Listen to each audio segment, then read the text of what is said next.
tardes. Es que nos llevó mucho tiempo la reunión de seguridad el día de hoy, pero la buena noticia es de que hoy corresponde lo de quién es quién en las mentiras y terminando la exposición dejamos todo el tiempo para preguntas y respuestas. Y va a ser atrás.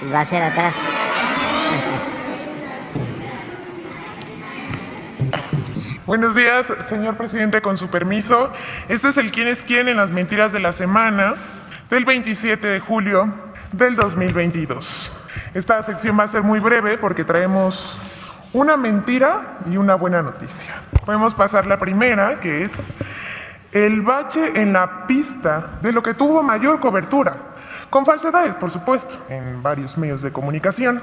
Este fin de semana se dio amplia cobertura en medios de comunicación al tema de un bache en una de las pistas del Aeropuerto Internacional de la Ciudad de México. Se desató una verdadera campaña de desinformación con el fin de atacar al gobierno de México. El diario Reforma, Aristegui Noticias, Imagen Televisión, Milenio, El Financiero, Sopitas y hasta personajes de la oposición como Lourdes Mendoza, Paola Migoya, Gabriel Cuadri y algunos más se montaron en el pequeño bache.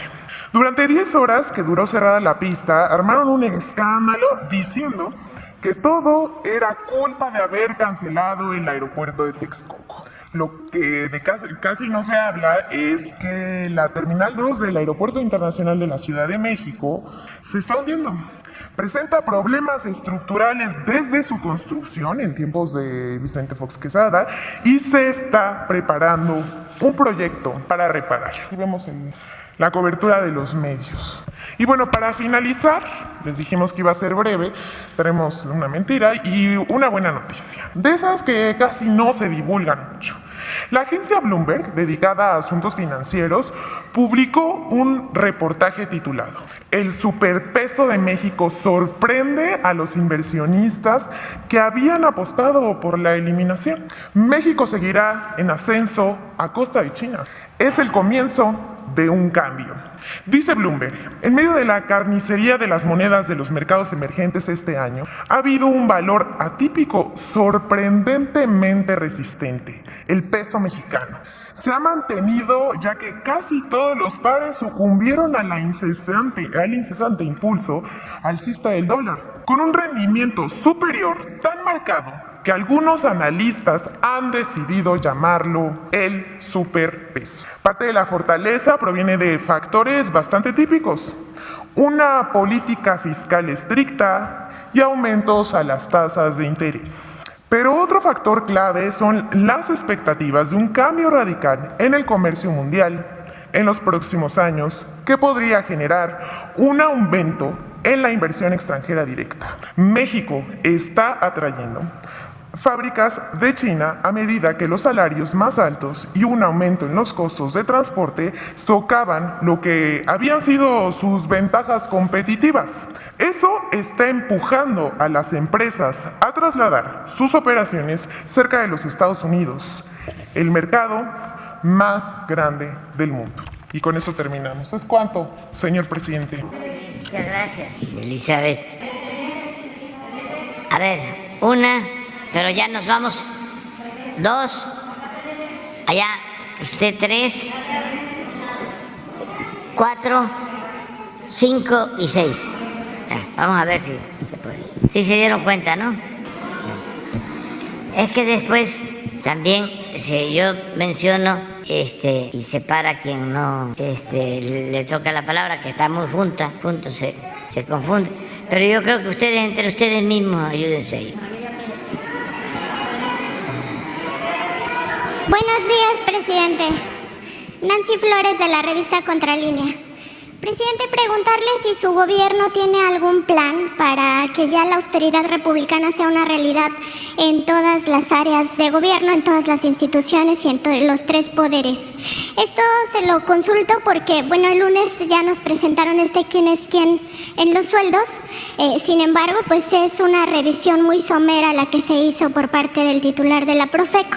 Nosotros en Contralínea hemos estado revisando este asunto y resulta, por ejemplo, que si vemos sueldos brutos más prestaciones que tienen, en las prestaciones estamos hablando de que se autoasignan algunos de estos altos funcionarios de organismos autónomos y también del Poder Judicial, se autoasignan ciertos bonos trimestrales, le llaman un bono especial anual, un bono en el caso de las autoridades electorales por jornadas electorales, son bonos también, digamos, muy pachoncitos en términos económicos y esto acaba resultando en sueldos muy altos. Por ejemplo, los ministros de la Corte y otros 30 funcionarios de la Suprema Corte de Justicia de la Nación, estos ministros 11 ganan más de 400,000 pesos mensuales. Esto es el sueldo bruto y hay que verlo como sueldo bruto para que el pueblo mexicano se entere de que eso desembolsa el erario nacional. El pago de impuestos no es no nos están haciendo un favor a los mexicanos por pagar sus impuestos los altos funcionarios. Y, por ejemplo, en el Tribunal Electoral del Poder Judicial ganan 120,000 pesos más que usted cada mes. En el caso también del Banco de México son salarios tanto de la gobernadora como de los subgobernadores por arriba de los 350,000 pesos mensuales y así nos podemos ir con cada uno de estos organismos, el Instituto Nacional Electoral, el Instituto Nacional de la Transparencia, el INAI, en fin, todos estos organismos autónomos y también el Tribunal Federal de Justicia Administrativa, donde ahí los sueldos ya brutos superan los 500,000 pesos, algo que no veíamos en esta lista, y son más, no son solo la cúpula de estos organismos, sino también otros funcionarios de abajo. En el caso del Banco de México, por ejemplo, tienen seguro de gastos médicos muy... digamos, no es gastos médicos mayores. Si se enferman de una gripe, van al servicio médico privado y les dan las medicinas para esa gripe, lo mismo que si tienen una cirugía mayor. Es decir, es un seguro de amplia cobertura, tienen choferes, tienen automóviles asignados, se les paga hasta la gasolina, los viáticos, en fin, absolutamente todo.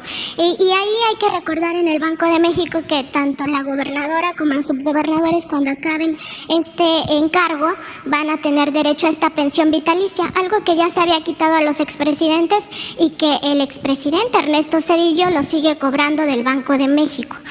Su pensión vitalicia que tiene del Banco de México supera los 130,000 pesos mensuales, pero otros que fueron gobernadores de esta entidad, como por ejemplo Agustín Carstens o Guillermo Ortiz, ganan más de 300,000 pesos mensuales por esta pensión vitalicia, que no tiene que ver nada con la jubilación. Todos los mexicanas tienen derecho a la jubilación, pero en el caso de la pensión vitalicia pues es otra cosa. Es una prebenda que por 4, 5, 6 años que estuvieron en este encargo se les da en el monto que pues ganaron al final. Lo mismo pasa con los ministros de la Corte y con otros funcionarios. Entonces preguntarle eso, si existe algún plan para que la austeridad republicana sea una realidad en los tres poderes de la Unión y también en todas las instituciones, en todos los organismos autónomos. ¿Qué se podría hacer al respecto? Porque por conciencia, pues ellos no lo van a hacer, están amparados. Sí, estamos conscientes de eso. Esto surgió porque ustedes preguntaron un lunes y estaba aquí Ricardo Sheffield y él tiene que ver con el quién es quién en los precios. No le corresponde, la verdad, pero le pedí para que no se tardara y se diera la información rápido. Y eso fue lo que hizo. Pero en efecto, hace falta más investigación y tomar decisiones sobre esto, porque fue bloqueada mi iniciativa original. Incluso hay una ley de austeridad republicana que no se cumple por esto. Los amparos y franco incumplimiento a la Constitución y a esta ley de austeridad. Entonces, vamos a buscar la forma de presentar una iniciativa de reforma a la ley de austeridad y si procede una nueva reforma a la Constitución para dejarlo más claro y que no se preste a las interpretaciones que hicieron en el Poder Judicial de manera leguleya los altos servidores públicos, que fueron los que promovieron lo de los amparos. Creo que un ministro o dos fueron los que iniciaron con esto. Entonces, en su momento lo vamos a plantear para que no quedemos nosotros como encubridores. Si en el Poder Legislativo no se aprueba, ya es otra cosa, pero lo voy a hacer. Nada más que en su momento, antes de que se termine el gobierno, porque ahora tenemos tres iniciativas pendientes, una que tiene que ver con lo electoral, que nos importa muchísimo, otra que tiene que ver con el que la Guardia Nacional pase a formar parte de la Secretaría de la Defensa para que pueda mantenerse en el tiempo sin echarse a perder, que no vuelva a pasar lo que sucedió con la Policía Federal Preventiva, que la dejaron suelta dependiendo de políticos y se echó a perder, se corrompió. Entonces queremos que la Guardia Nacional quede inscrita a la Secretaría de Defensa, como las Fuerzas Aéreas, como otras ramas que tienen que ver con la defensa, el mismo Ejército, y así la Guardia Nacional. Porque está funcionando bien, se ha hecho todo un esfuerzo, ya tenemos cerca de 120,000 elementos, ya hemos construido como 260 cuarteles, se han formado a todo el personal. Está bien calificada la Guardia en las encuestas, trae como un 75% de aceptación, por encima de la calificación de las policías estatales y de las policías municipales. Solo le gana el Ejército y la Marina, y se requiere disciplina y se requiere profesionalismo y sobre todo honestidad, porque todos los actos de complicidad de los últimos tiempos tuvieron que ver con abogados, ingenieros, políticos que se ocupaban de la seguridad pública. Por ejemplo, del CISEN salieron muchísimos. Bueno, de ahí salió García Luna, ingeniero, pero no con una formación profesional, digo, con una una formación adecuada, y actuaban como políticos. O sea, uno ve las fotos de García Luna y los trajes eran pero hechos con sastres especiales, políticos. Por eso también manejaba muy bien los medios de información y los apantallaba, hablando de las pantallas. Un día sería bueno que se organizara una excursión a lo que era el búnker de García Luna, a donde llevaba a todos a enseñarles cómo con la tecnología se iba a enfrentar la delincuencia. Y salían todos aturdidos ahí. Y ahora sí. Y premio en Estados Unidos, super policía. Hasta el New York Times quemando el incienso. Entonces no queremos eso, porque estamos trabajando para formar gente recta, que viene de la defensa, que viene de Marina, jóvenes con lealtad al pueblo, con lealtad a México, incorruptibles. En los tiempos del predominio neoliberal no había moralización. Los equipos encargados de enfrentar el narcotráfico tenían como premio quedarse con el botín. Llevaban a cabo un operativo y se quedaban con todo lo que confiscaban como recompensa. No, así no es la cosa, no debe ser así. Entonces, si no dejamos a la Guardia Nacional bien sembrada en una institución como la defensa, pues va a aguantar un sexenio y vamos a volver a lo mismo, que hay que cuidarse de la policía, no solo de la delincuencia, porque son lo mismo. Entonces, vamos a atender esto. Les comentaba de estas iniciativas, que por eso voy a dejar que pase un tiempo. Y la tercera es aunque es un asunto más del Ejecutivo, pero de todas maneras quiero que se envíe al Legislativo, es lo del cambio del horario de verano, que ya regresemos a lo de antes y vamos a que se apruebe una reforma. Entonces, pasando, lo hacemos. Sí les adelanto que de todas maneras ya vamos a pasar de la fase de la austeridad republicana a una fase superior, que es la de la pobreza franciscana. Porque tengo reunión mañana con el gabinete y vamos a llevar a cabo medidas de austeridad adicionales. Como vamos a reducir bastante, casi no va a haber viajes al extranjero. Ya vamos a procurar que toda la comunicación se haga por teléfono o por teleconferencias. Y vamos a reducir viáticos aún más y otras medidas. Quiero informarle al pueblo que desde que estamos en el gobierno no hemos comprado un vehículo nuevo para funcionarios públicos, uno solo. Yo la camioneta más nueva que tengo es del 2018, que la compraron antes de que yo llegara, y ya tiene 280,000 kilómetros, pero tenemos ya camionetas de las que usamos de 400,000 kilómetros y de 10 años de uso. Estamos dando mantenimiento y funcionan bien, no me han dejado tirar en las giras, y vamos a avanzar más en el plan de austeridad, independientemente de lo que tiene que ver con poderes autónomos, y que eso tiene que tratarse como una cuestión de Estado. Es austeridad republicana de Estado, para seguir manteniendo ahorros, para seguir sin deuda, sin solicitar deudas adicionales, sin aumentar impuestos, sin aumentar el precio de las gasolinas.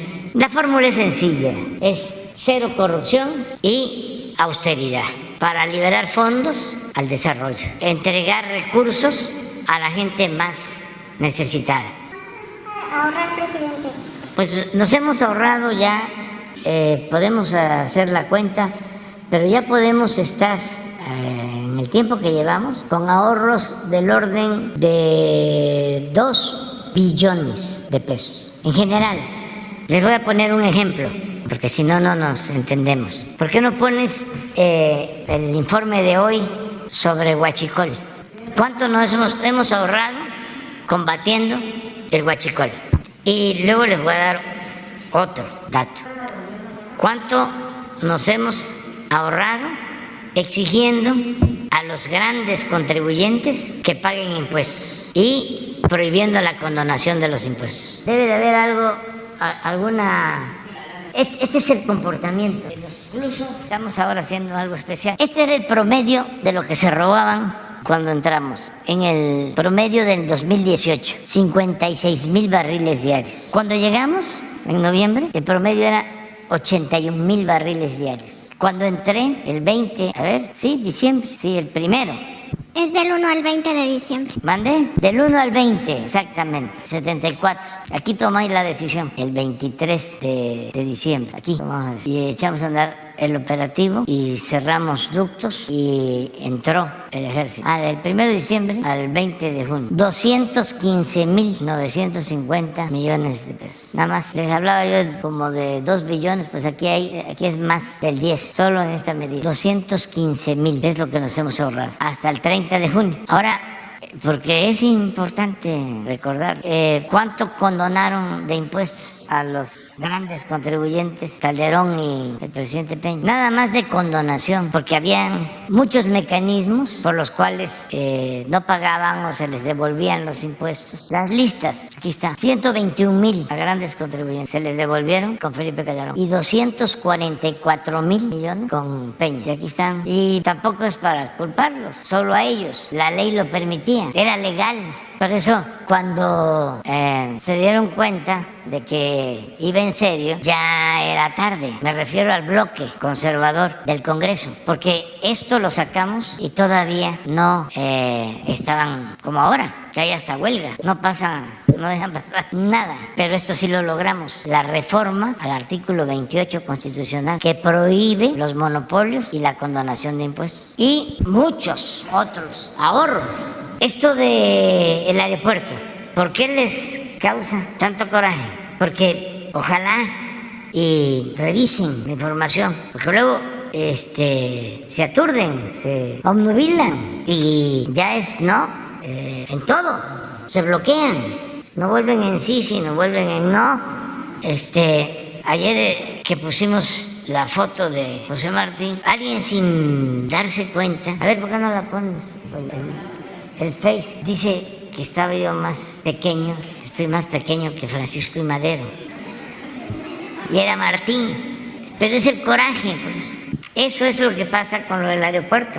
Ojalá indaguen de que el estimado que tenían para construir el aeropuerto en el lago de Texcoco eran 300,000 millones de pesos. Estimado, que no dejen también de recabar la información de cuánto estimaron que iba a costar el tren Toluca-Ciudad de México. 30,000 millones de pesos. Y lo vamos a terminar el año próximo. Y en total va a significar una inversión de 90,000. Entonces el aeropuerto estaba estimado en 300,000, pero iba a significar también cerrar el actual aeropuerto porque ese era el negocio que tenían planeado. Porque esto no lo sabe o no quiere internalizarlo. El piloto de Aeroméxico, que me consta que dijo de que no iba a aterrizar a la primera porque había un cráter en la pista. Sí hay algo de diferencia entre un bache, un socavón y un cráter, ¿verdad? Entonces, pero eso es lo que sucede cuando se opta por el fanatismo, nos cegamos. Entonces ya no funciona nada. Mire, es un opositor de las redes. ¿Es periodista? Mire, te ven tan chiquito al lado de Madero. Además, decía Napoleón que la grandeza se mide de la cabeza al cielo. Juárez no era grande físicamente, era grande política, intelectualmente, era grande como patriota. Madero también, su grandeza era su vocación democrática, sus principios, su amor a la libertad. Pero esto es lo que suele pasar. Bueno, otro dato del aeropuerto que deberían de tomar en cuenta. Estaba planeado que lo iban a terminar en el 2025. O sea, todo nuestro sexenio iba a transcurrir construyendo el aeropuerto. Otro dato, que era lo peor, porque iban a cerrar 2 aeropuertos, pero lo peor es que es la zona de más hundimientos en el Valle de México. Iba a suceder algo parecido a lo que está sucediendo en la Terminal 2, que ahí, además de la mala calidad del suelo, no hicieron el trabajo de cimentación adecuado. Ahí hubieron fallas y es hasta para ordenar una auditoría técnica, administrativa. Vamos a ver, lo que tenemos que resolver es cómo evitamos que se derrumbe y que haya desgracias. Una posibilidad es pues hacerlo de nuevo, porque sí es una falla estructural grave. Hay hundimientos diferenciales. Cuando vayan al aeropuerto, observen cómo está. Entonces, y lo otro es apuntalarlo. Yo voy a pedir a los técnicos, ya hay un grupo que está trabajando en esto, de que veamos la posibilidad de que se apuntale y que ya hacia adelante otra autoridad, otro gobierno ya tome una decisión de fondo por lo que significa para nosotros ya de inversión. Y no quiero dejar nada inconcluso, pero estamos analizando las posibilidades que hay. Entonces, de 300,000 a 75,000 que costó el nuevo aeropuerto, que ya está terminado, aún pagando, o mejor dicho, incluyendo lo que se les pagó a las empresas, que mucho se recuperó, pues se está recuperando, porque de ahí vamos a sacar, hemos sacado acero, hemos sacado balasto, que a lo mejor vamos a utilizar en el Tren Maya, pero bueno, son 100,000 millones, más 75, 175,000, y tenían estimado 300,000. ¿Cuánto nos ahorramos? 125,000 millones. Y así en todo. Entonces la fórmula funciona. Si alguien me pide una recomendación de cómo hacer un buen gobierno, entre otras cosas, algo muy sencillo pero trascendente es: no permitas la corrupción ni los lujos en el gobierno y ahorra. Y esos fondos, destínalos al pueblo. Y si puedes, entrégalos de manera directa, no con intermediarios, ni de la llamada sociedad civil, ni del mismo gobierno, sino a cada ciudadano lo que le corresponde, por derecho. Porque en el sistema de intermediación, imagínense cuánto se llevaban las organizaciones campesinas supuestamente independientes, o las organizaciones campesinas en general, pues también se les entregaban como 100,000 millones al año. Luego, ¿cuánto nos hemos ahorrado en medios de información? Pues yo creo que como 100,000 millones también. Pero ahí no solo es lo que se ahorra por no pagar publicidad, sino lo que se ahorra porque no se tienen que entregar contratos. Hay muchos medios de información o dueños de medios de información que lo que menos les interesa es el periódico, o es la radio, o es la televisión. Eso lo tienen para presionar y poder hacer negocios de otro tipo con el gobierno. Periodistas o dueños de medios de comunicación, hablando del aeropuerto, ya le habían entregado una pista a un dueño de un medio de comunicación y me van a decir ustedes, a ver, nombres. No voy a estar yo haciendo el trabajo. O sea, ustedes son mironas y mirones profesionales y dueños de comunicación dando servicio de vigilancia, y dueños de medios de comunicación dando servicio de telefonía, y dueños de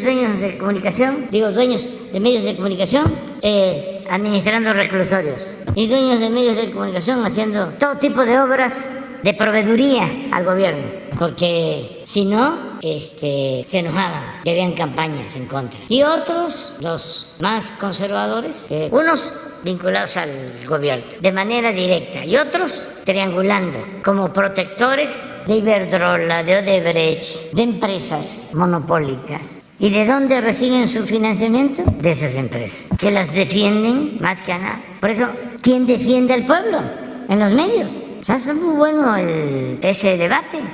Soy crítico del poder. ¿Sí está bien? No estoy con nadie. Soy independiente. Soy crítico del poder. Sí. ¿Y administras eso? La corrupción que hay en el poder, los errores que se cometen desde el poder. ¿Y qué relación tienes con el pueblo? ¿Cómo es que defiendes al pueblo? Nada más la crítica. Es lo que hablaba yo del análisis de la realidad y no transformar la realidad, porque se puede estar administrando el sufrimiento de la gente, incluso en derechos humanos. Yo defiendo los derechos humanos y recibo hasta apoyo de organizaciones internacionales de derechos humanos, pero me quedo callado cuando hay fraudes electorales, cuando no le permiten al pueblo elegir libremente a sus autoridades, y por eso llegan autoridades que violan los derechos humanos. Pero es así. Entonces, sí es necesario el que haya cambios de fondo, y lo mismo esto de los aumentos de los altos sueldos, increíble. Los expresidentes de México, hay por ahí un cuadro, uno de mis libros, en donde comparo lo que recibían reciben, porque hay muchos países en donde todavía sostienen eso, los expresidentes de pensión. Yo creo que es en la salida. Increíble. Y ahí viene también lo de los ministros de La pensión vitalicia. No, son los sueldos. Bueno, los ministros en retiro también tienen pensión vitalicia, igual que los, pero esto los gobernadores y subgobernadores. Pero esto es sobre los sueldos. ¿Cuánto gana?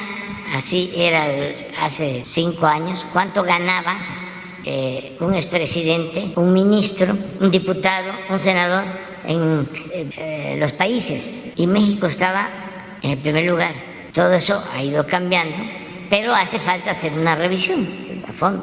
Y presidente, también sobre este asunto, pues ojalá esta recomendación que hace usted la escuchen estos organismos autónomos, estas instituciones del Poder Judicial, porque pues el pueblo de México no puede seguir ni debe seguir pagando estos altos sueldos y todas estas prestaciones.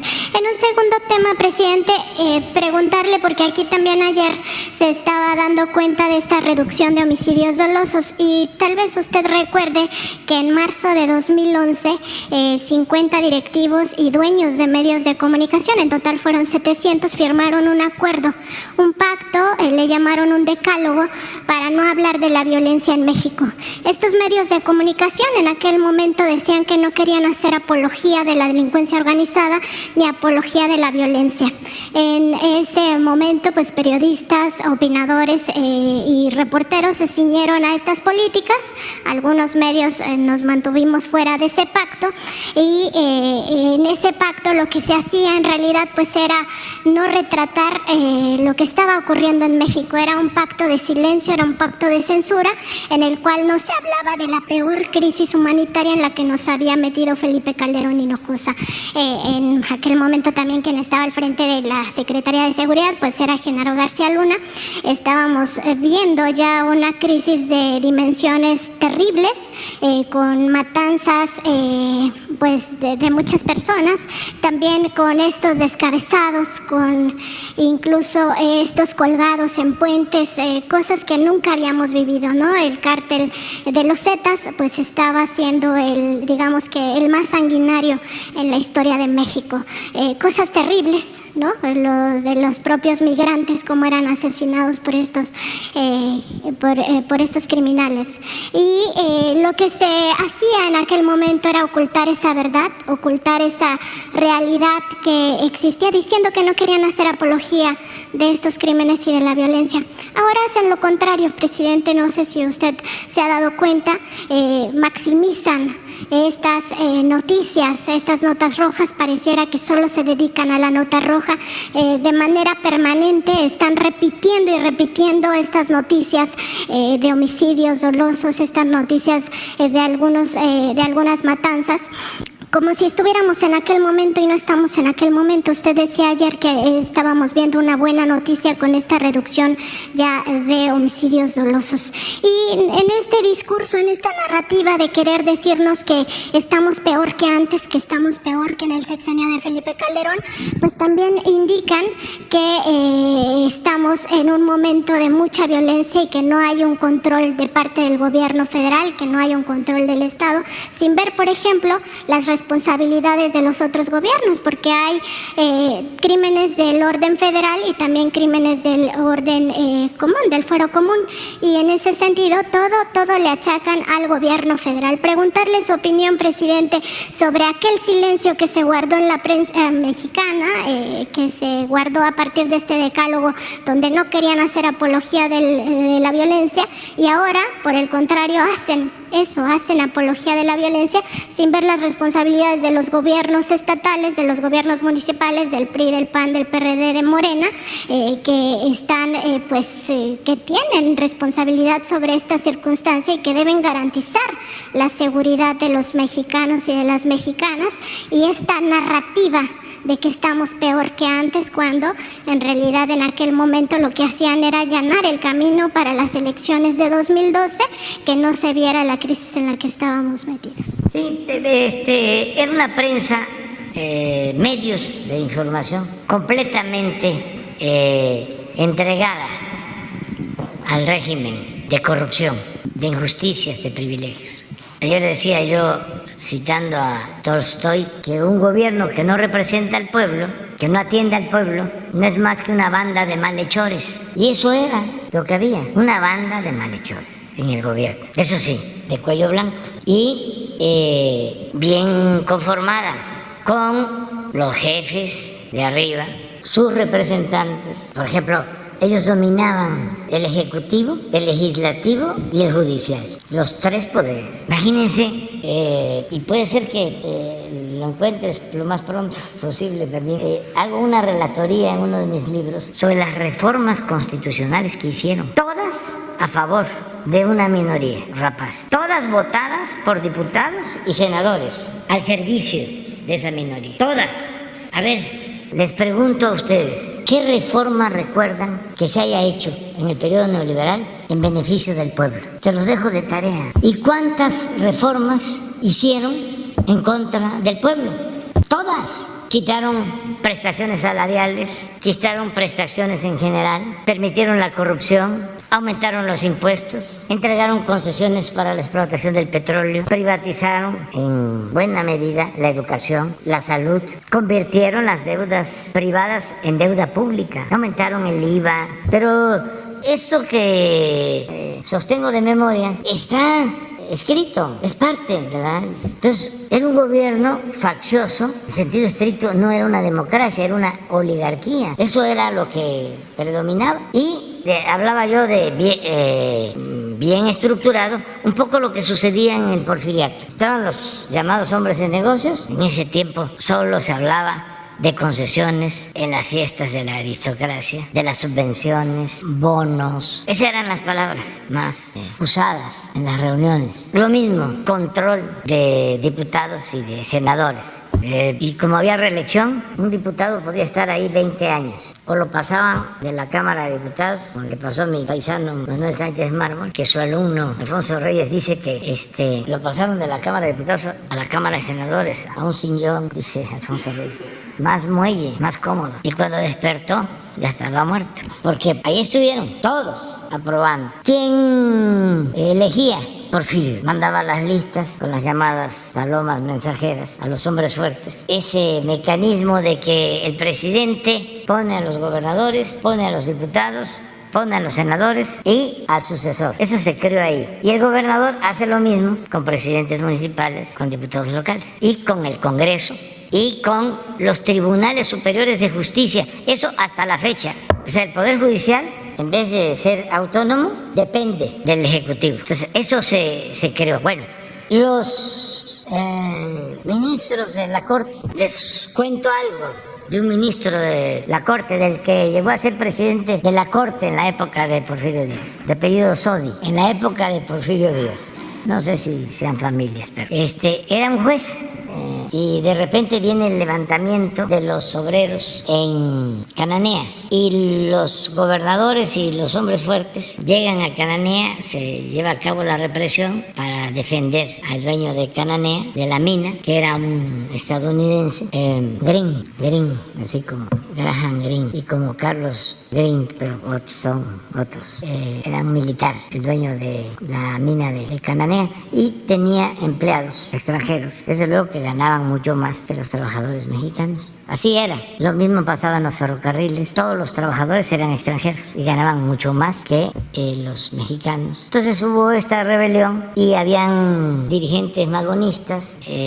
¿Cómo se llama el dirigente? Pues Vaca Calderón, que es de Nayarit, y Diegues. Y los gobernadores de Sonora van ahí, Torres y otro que era también hombre fuerte, y le escriben, le mandan un telegrama al secretario de Gobernación, secretario del Interior, que era Ramón Corral, también de Sonora, y hombre cercano a Porfirio, que también toda una historia, hombre fuerte. Pero este Ramón Corral era muy reaccionario, pero más inteligente que los que estaban en su estado gobernando, como jefes políticos. Y le dicen en el telegrama que para escarmiento tienen que fusilar a Diegues y tienen que fusilar a Vaca Calderón y a todos los cabecillas. Y Corral les manda a decir, les reza, no vayan a hacer eso porque va a ser un escándalo. Si de por sí ya los opositores están protestando, ya había una oposición. Y la prensa de ese entonces oficialista, el Imparcial sobre todo, llamando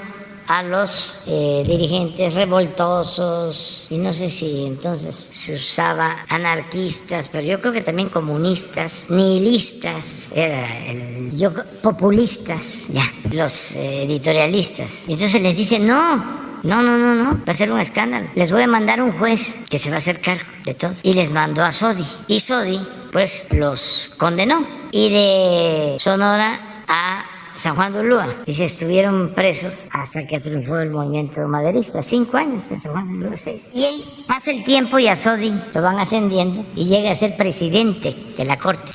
que juzgó a los dirigentes. Bueno, eso era. Pero también Porfirio tenía a intelectuales alcahuetes, que Gramsci hablaba de intelectuales orgánicos, que se dedicaban a hablar bien de él. Llegaron al extremo hasta de falsificar una carta de Tolstoy que supuestamente le envió a Porfirio Díaz, haciéndole un gran reconocimiento por su labor. Así como el Time de ahora, ¿no? Creo que a Peña o a Aspe o a Calderón lo sacan en portada el mejor, ¿cómo era? Sí, el Time, ¿no? Las portadas. Así, por lo del New York Times, dedicándole una gacetilla a García Luna. Pues pero escritores, poetas, que luego se lanzaron contra Madero y luego se volvieron huertistas.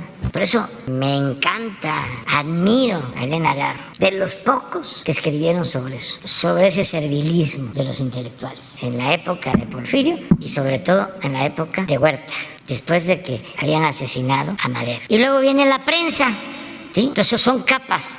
Y también los científicos, que juegan otro rol. Entonces, de una u otra forma, se parece mucho lo que se vivió últimamente en México con aquello. Tiene muchos parecidos. Entonces, esa actitud de, estás mencionando ahora de los medios, ¿no? Que pues todos nota roja. Antes solamente en el Alarma, pero ahora ya se generalizó.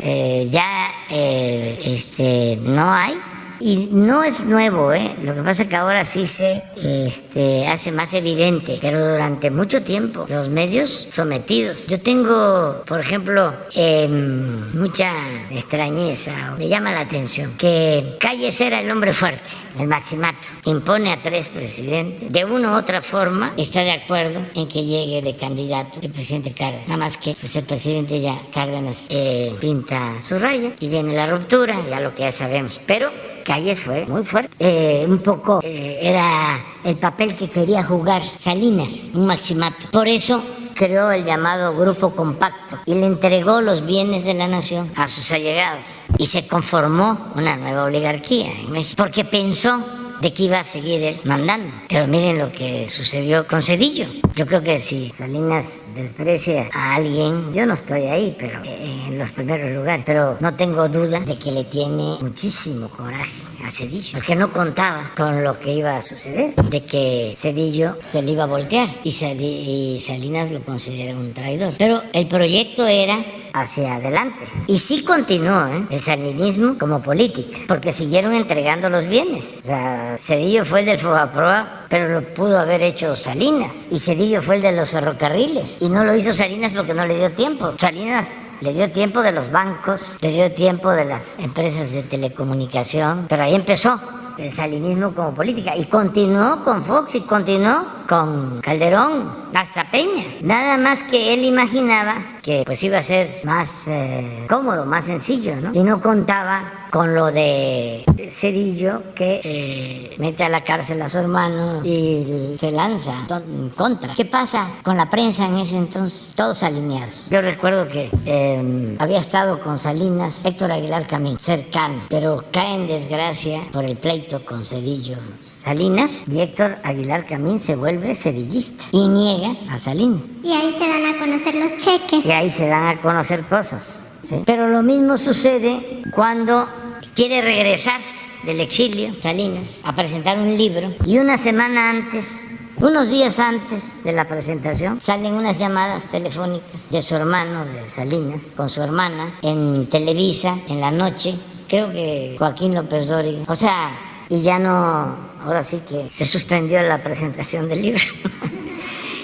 Pero así es. Bueno, hablaba yo de lo del callismo. ¿Qué pasa cuando el presidente Cárdenas toma la decisión de invitar al presidente Calles a que salga del país? ¿Qué pasa en los medios después de tanto poder de Calles? Nada es nada. Por eso, esto que estamos viviendo no es nuevo sobre el papel de los medios y su subordinación al poder, su vinculación al poder. Ahora es distinto porque lo que queremos es que haya libertad y no están acostumbrados a la libertad. Están acostumbrados a negociar con la libertad. No es la defensa de la libertad de expresión, es utilizar la libertad para defender intereses creados. Afortunadamente, pues como siempre lo decimos, ahora están las redes sociales que las pueden inundar de bots y todo, pero ya podemos, cada persona que tiene un teléfono puede poner lo que considere. Eso no existía antes. Eso realmente fue una contribución. Ya podemos hablar con plena libertad y no reprimir a nadie, no limitar a nadie en redes sociales, en periódicos. Que si el presidente del PRI, yo ayer me equivoqué, dije que había estado en Estados Unidos y había estado en Europa, pero ayer mismo, o antier, fue a Estados Unidos. Y está en libertad de hacerlo y nunca va a ser molestado en nada. Los asuntos judiciales, pues esos los ven las autoridades competentes. No es un asunto mío.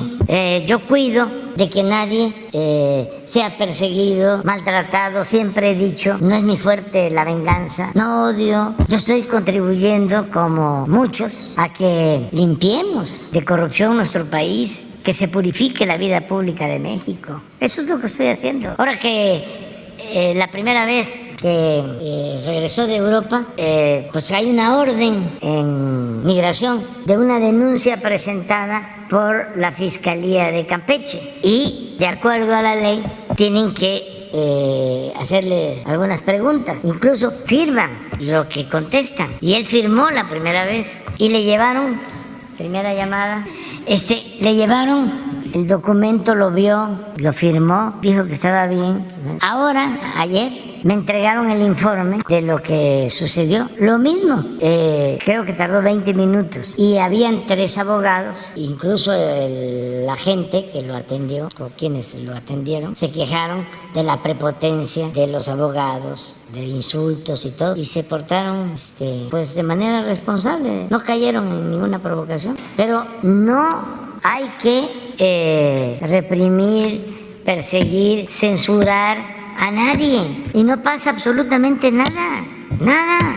Lo que cuenta pues es que actuemos con rectitud, que tengamos autoridad moral y que le tengamos confianza al pueblo, a la gente. Es que no quieren aceptar, se niegan a aceptar de que el pueblo es sabio, que el pueblo es inteligente. Tienen en la cabeza la idea de que el pueblo es tonto y que es manipulable. No, el pueblo de México es de los pueblos más conscientes del mundo. Si me dicen, ¿en qué se ha avanzado? No, pues no solo ya no se condonan los impuestos a los potentados, no solo ahora ya todos los adultos mayores tienen su pensión. No, en lo que hemos avanzado más es en el despertar de las conciencias, en la revolución de las conciencias. Este es el avance mayor, eso es lo más importante. Y que lo estemos logrando de manera pacífica es una hazaña de todos, porque eso va a ayudar. Imagínense que Bloomberg diga de que el peso nuestro, nuestra moneda, está fortalecida. Eso es muy importante. Que México es de los países más atractivos en el mundo para la inversión extranjera. Entonces, ese es el camino, el de la honestidad, el de garantizar las libertades y de seguirnos ocupando de las cosas. Gracias, presidente. ¿Puede hablar más del aeropuerto, presidente? ¿Cómo? ¿Puede hablar más de la terminal del aeropuerto? Pues nos van a entregar en una semana ya un diagnóstico sobre la Terminal 2. Ya intervino el Instituto de Ingeniería de la UNAM y ya se hizo un estudio preliminar sobre las fallas, pero quedamos en revisar todo. Se formaron equipos de trabajo y en una semana ya tenemos un primer resultado y lo vamos a dar a conocer aquí. Es que no quiero adelantar nada porque se está invitando a expertos, estructuristas, y es un grupo de ingenieros para que nos digan qué procede, que tengamos opiniones sobre esto. De que estuvo mal hecho, no hay duda. Y lo que tenemos que procurar, bueno, ya hay partes en donde se levantaron por completo los pilotes, la cimentación. Entonces, sí tenemos que ver. No sabemos, es que a lo mejor no se cierra y lo que se hace es que se apuntala para proteger a la gente. No, estamos hablando del edificio. ¿Quién quedó? ¿Quién tiene el micrófono? Gracias, presidente. Esteban Durán, Vanguardia, Veracruz. Presidente, se mencionaba en algunos medios y en las redes sociales sobre los privilegios que tenían los médicos cubanos que llegaron a México, así como en qué condiciones que iban a cobrar mucho más que los residentes o los médicos mexicanos. Y en qué condiciones, presidente, también preguntarle, ¿van a llegar estos médicos a las zonas donde los médicos mexicanos no quieren llegar?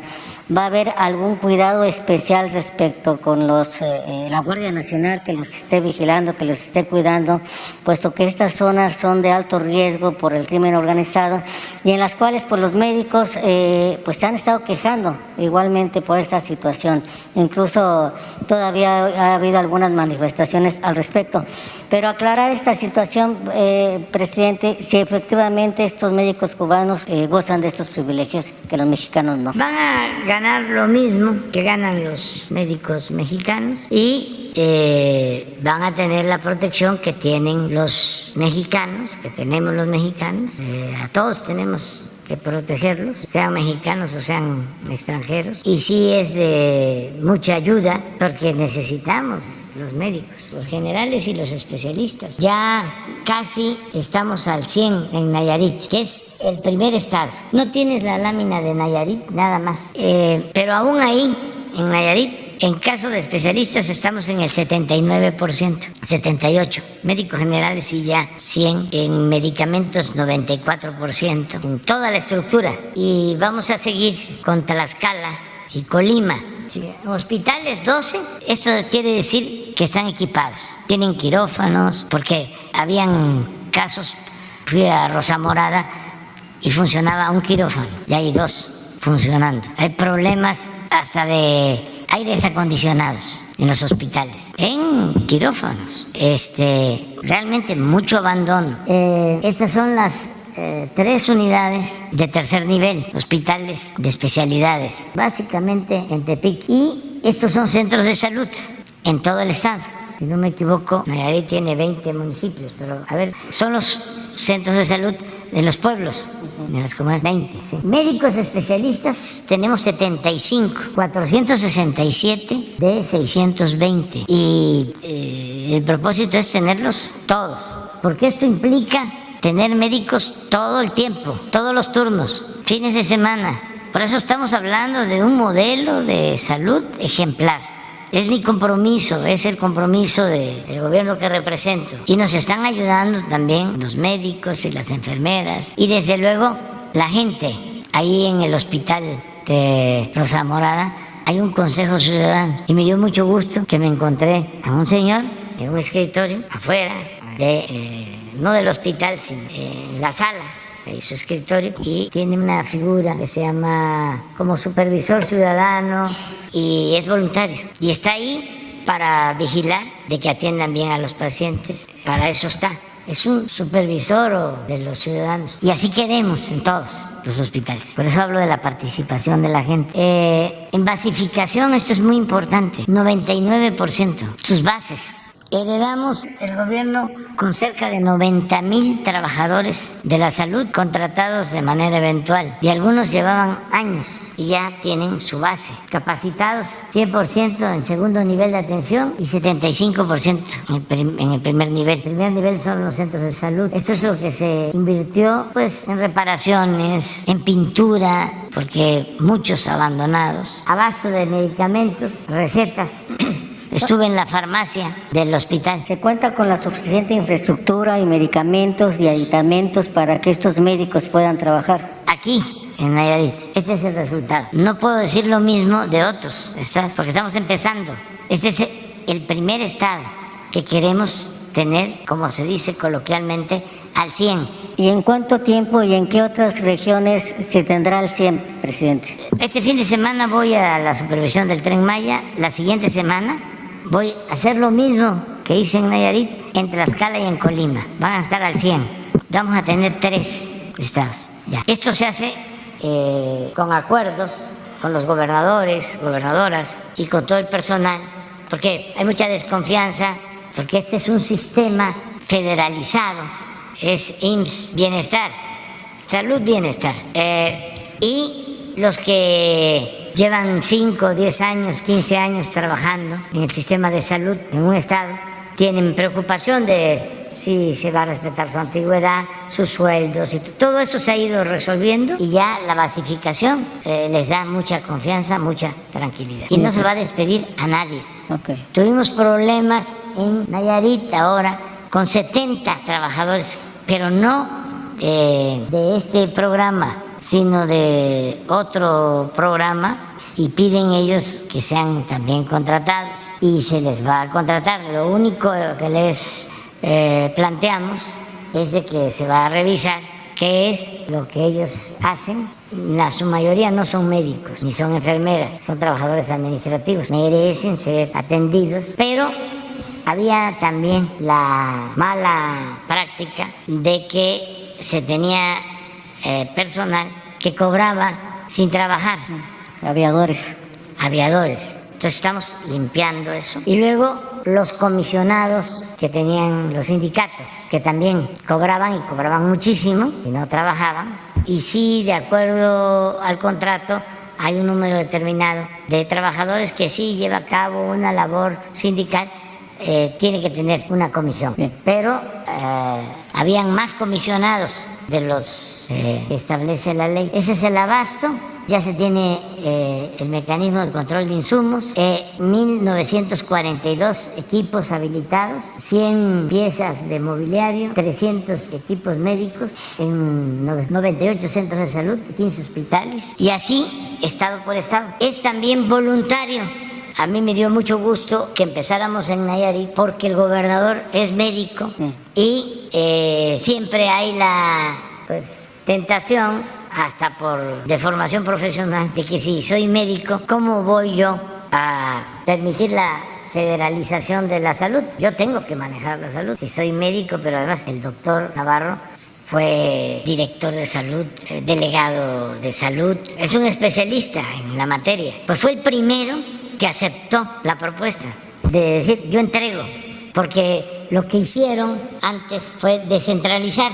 Y esa descentralización no funcionó o no funcionó bien. La federación lo que hacía era mandar los fondos para el llamado Seguro Popular, que ni era seguro ni era popular. Y esos fondos no se manejaban bien, no generalizo, pero había mucha corrupción y se usaban para otros fines. Y por eso surgieron toda una camada de políticos que se dedicaban a vender medicina y equipos. Y nos costó muchísimo todavía enfrentar ese grupo muy poderoso, porque incluso habían logrado que no se permitiera la importación de medicamentos. Se tenían que comprar los medicamentos en México y ni siquiera se compraban a los laboratorios, sino a estas empresas distribuidoras manejadas por políticos. Peor aún, estaba y sigue estando, y ahí vamos, el ISSSTE, porque ahí subrogaron todos los servicios y detrás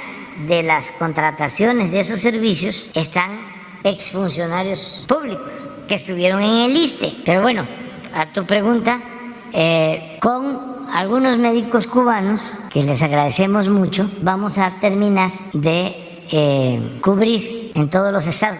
De todas formas, no nos va a alcanzar. Estamos viendo en otros países, porque es muy grave lo que sucedió. Rechazaron tanto a los jóvenes que querían estudiar medicina, hubo tanta exclusión irresponsable, que tenemos déficit de médicos en México. No tenemos los médicos que necesitamos. Y no se trata aquí de que me contesten, o sea, así, de que estoy más pequeño que Francisco y Madero. Los invito al análisis, a la reflexión, que vean si lo que estoy diciendo es cierto o no, que me desmientan con pruebas, que me digan si tenemos pediatras, para que tengamos pediatras en todos los hospitales públicos. Pero no es así, desgraciadamente.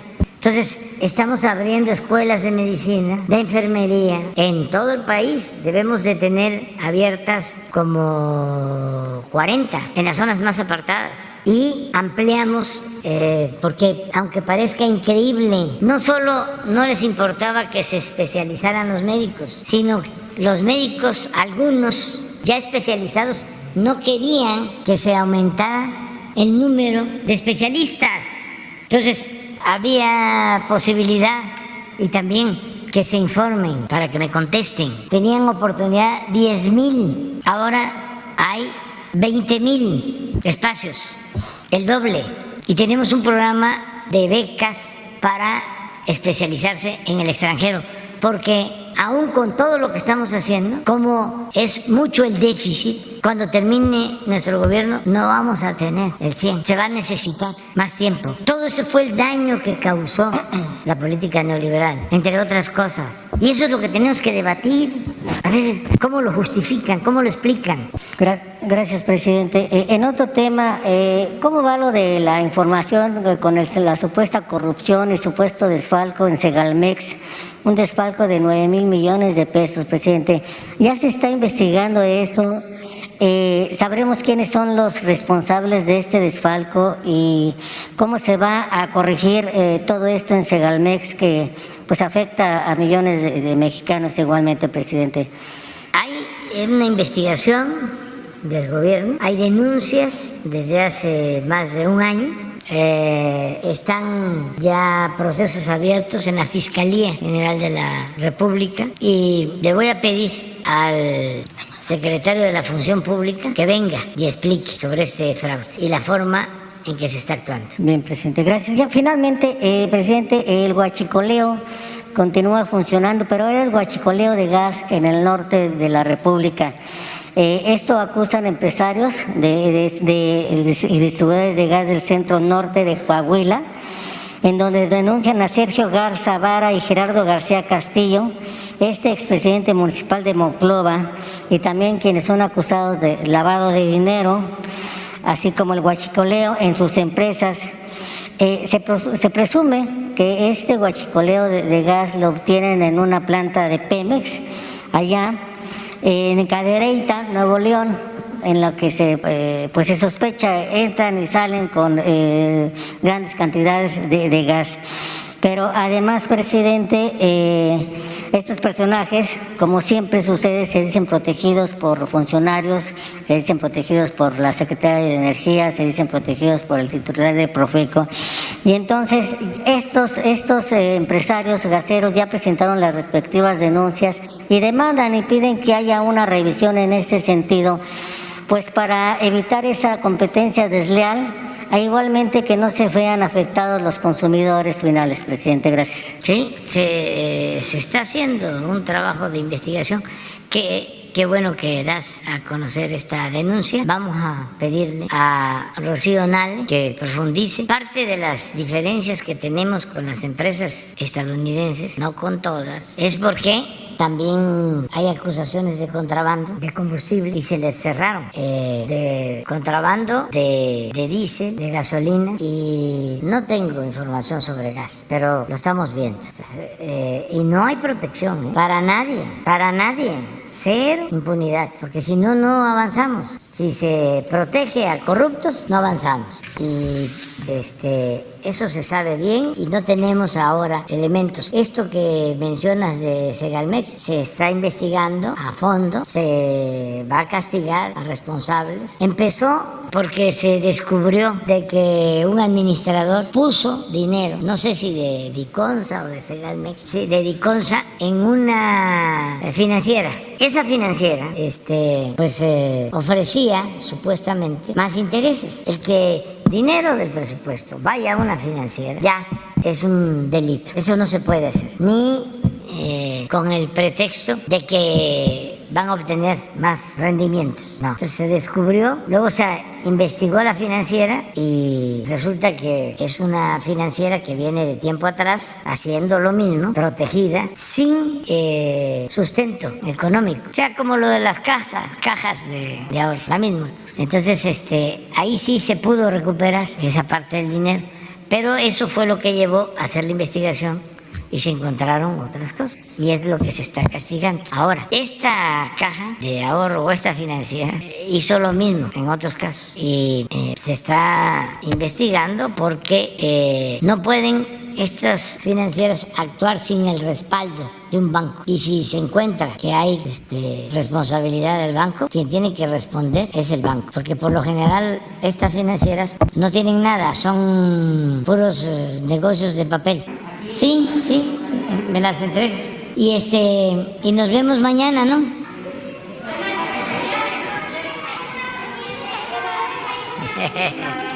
Tengo una reunión con todo el equipo de trabajo para mejorar las vialidades en el aeropuerto Felipe Ángeles. Nos reunimos casi una vez por mes para que se avance en la construcción del tren de Felipe Ángeles a Lechería, que ya se tiene el proyecto, que se vayan resolviendo problemas de derechos de vía, porque cuando ese tren esté concluido de Lechería al aeropuerto, como ya está de Lechería a Buenavista, se va a llegar al aeropuerto desde el centro de la ciudad en 45 minutos. Y ya, como ustedes saben, a lo mejor algunos no lo saben, se amplió a 8 carriles la autopista a Pachuca y estamos haciendo otras vías de modo de que se pueda llegar muy rápido al aeropuerto Felipe Ángeles. Estamos haciendo glorietas, libramientos, estamos invirtiendo para que se ahorre tiempo. De todas formas, si se llega a ese aeropuerto, como tiene equipo moderno y está bien administrado, vamos a suponer que se hace 1 hora. Se puede llegar media hora antes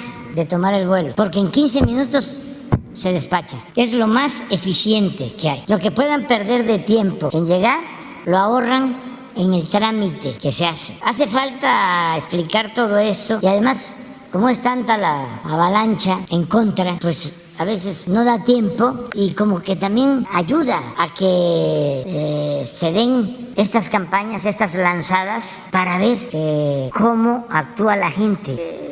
Y resulta que la gente actúa muy bien, no se traga todas esas mentiras, todos esos platos de mentiras. Y es bueno porque es una manera de estar sondeando, así de andar con la sonda en la mano y no estar contestando todo, tener confianza en la gente, su capacidad para el análisis, para la reflexión, para tener un criterio sobre las cosas. Y la verdad siempre se abre paso y llega hasta el último rincón. Ya es muy difícil, muy difícil que se pueda engañar a mucha gente.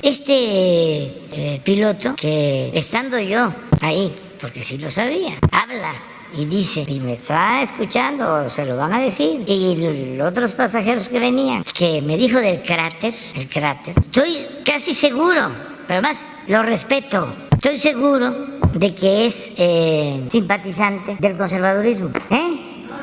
No, pero no tienen por qué hacerlo. No tienen por qué hacerlo. Pero así son los conservadores. O sea, te conozco, bacalao, aunque vengas disfrazado. O sea, de lejos, pero aquí se me presenta la oportunidad y ahora, ahí voy. Porque pues una cosa es un bache, otra es un socavón, ya lo dije, y otra un carácter, ¿cómo dirían los jóvenes? Bueno, pero,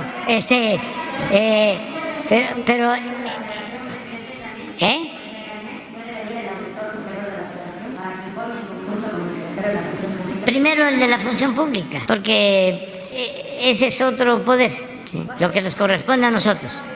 ¿Cuándo harías tu primer viaje en el iPhone?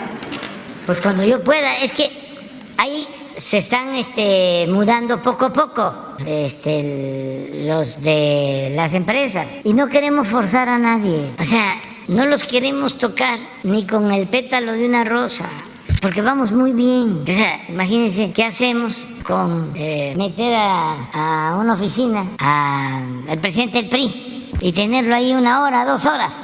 Se va, ya fue a la OEA, ahora va a la ONU. Entonces, no.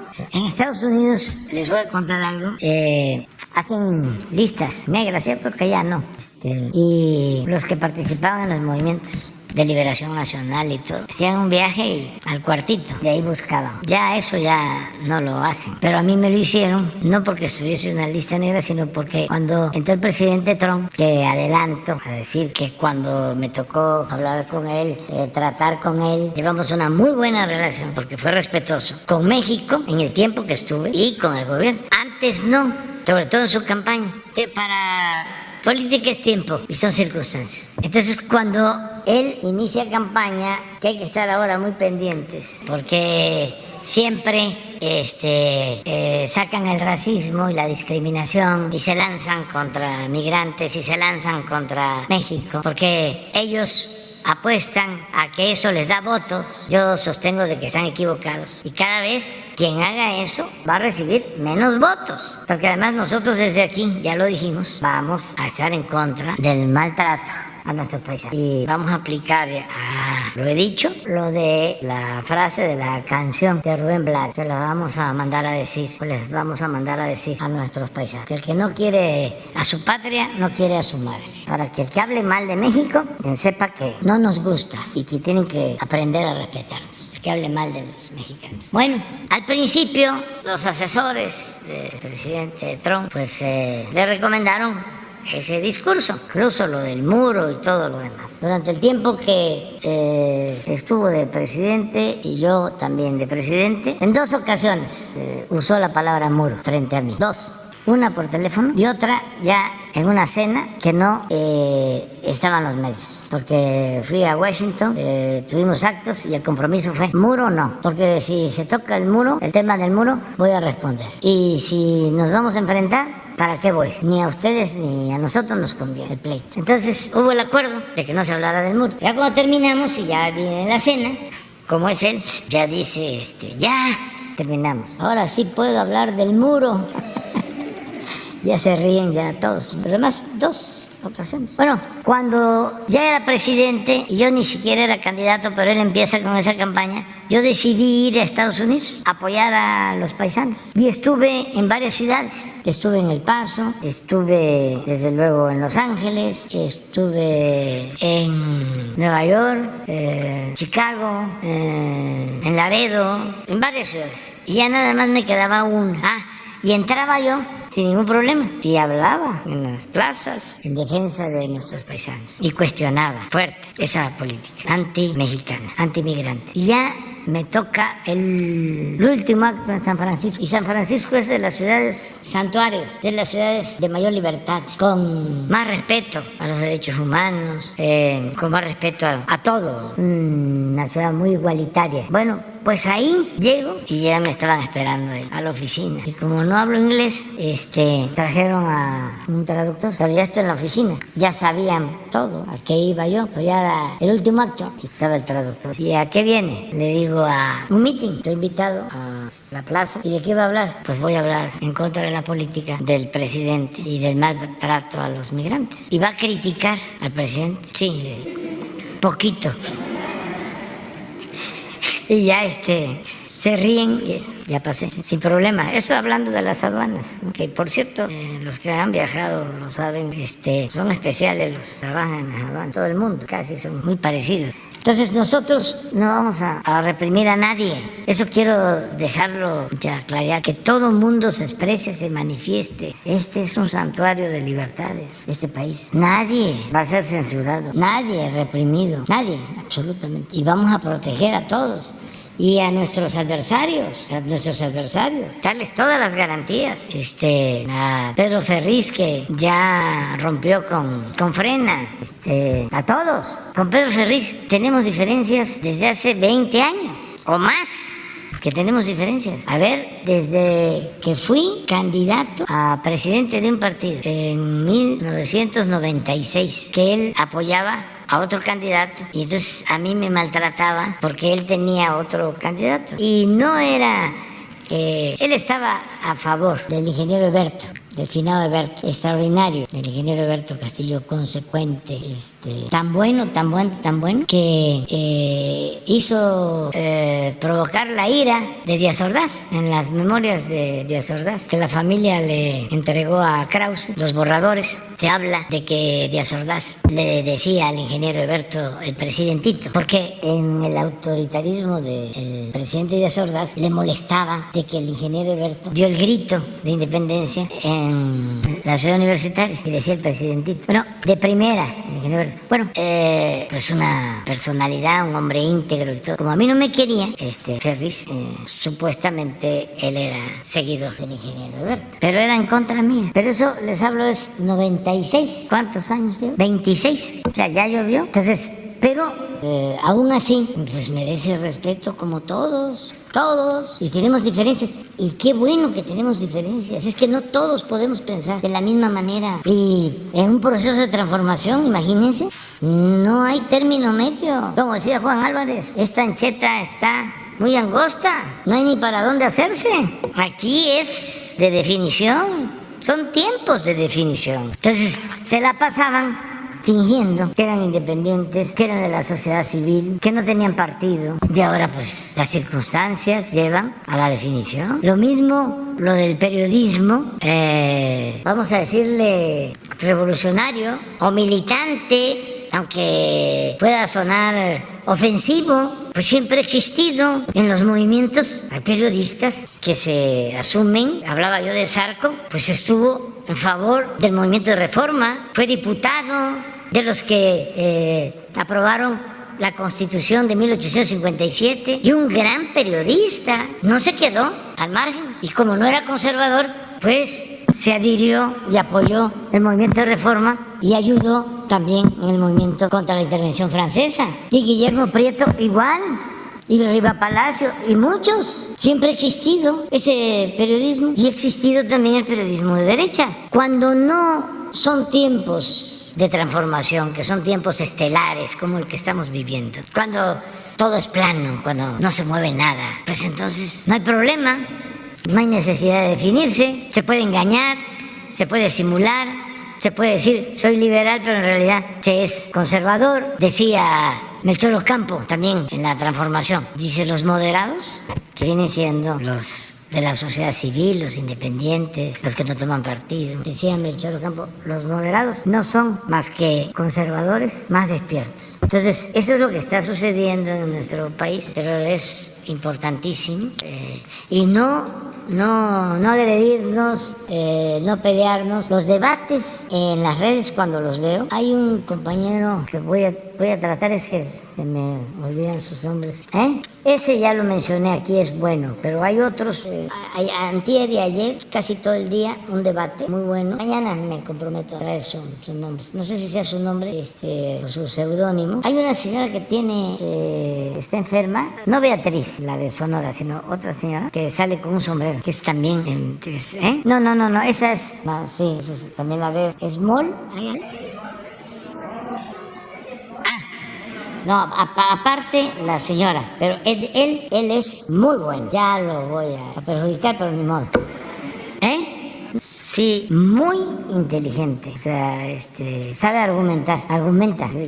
Y eso es, pues, que no se insulte, sino que haya debate con argumentos. Y así hay otros. Hay dos que me parece que son señores grandes.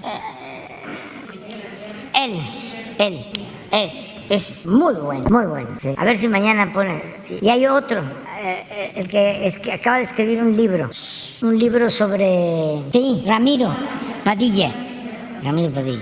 Sí, muy bueno. Bueno, ya, mañana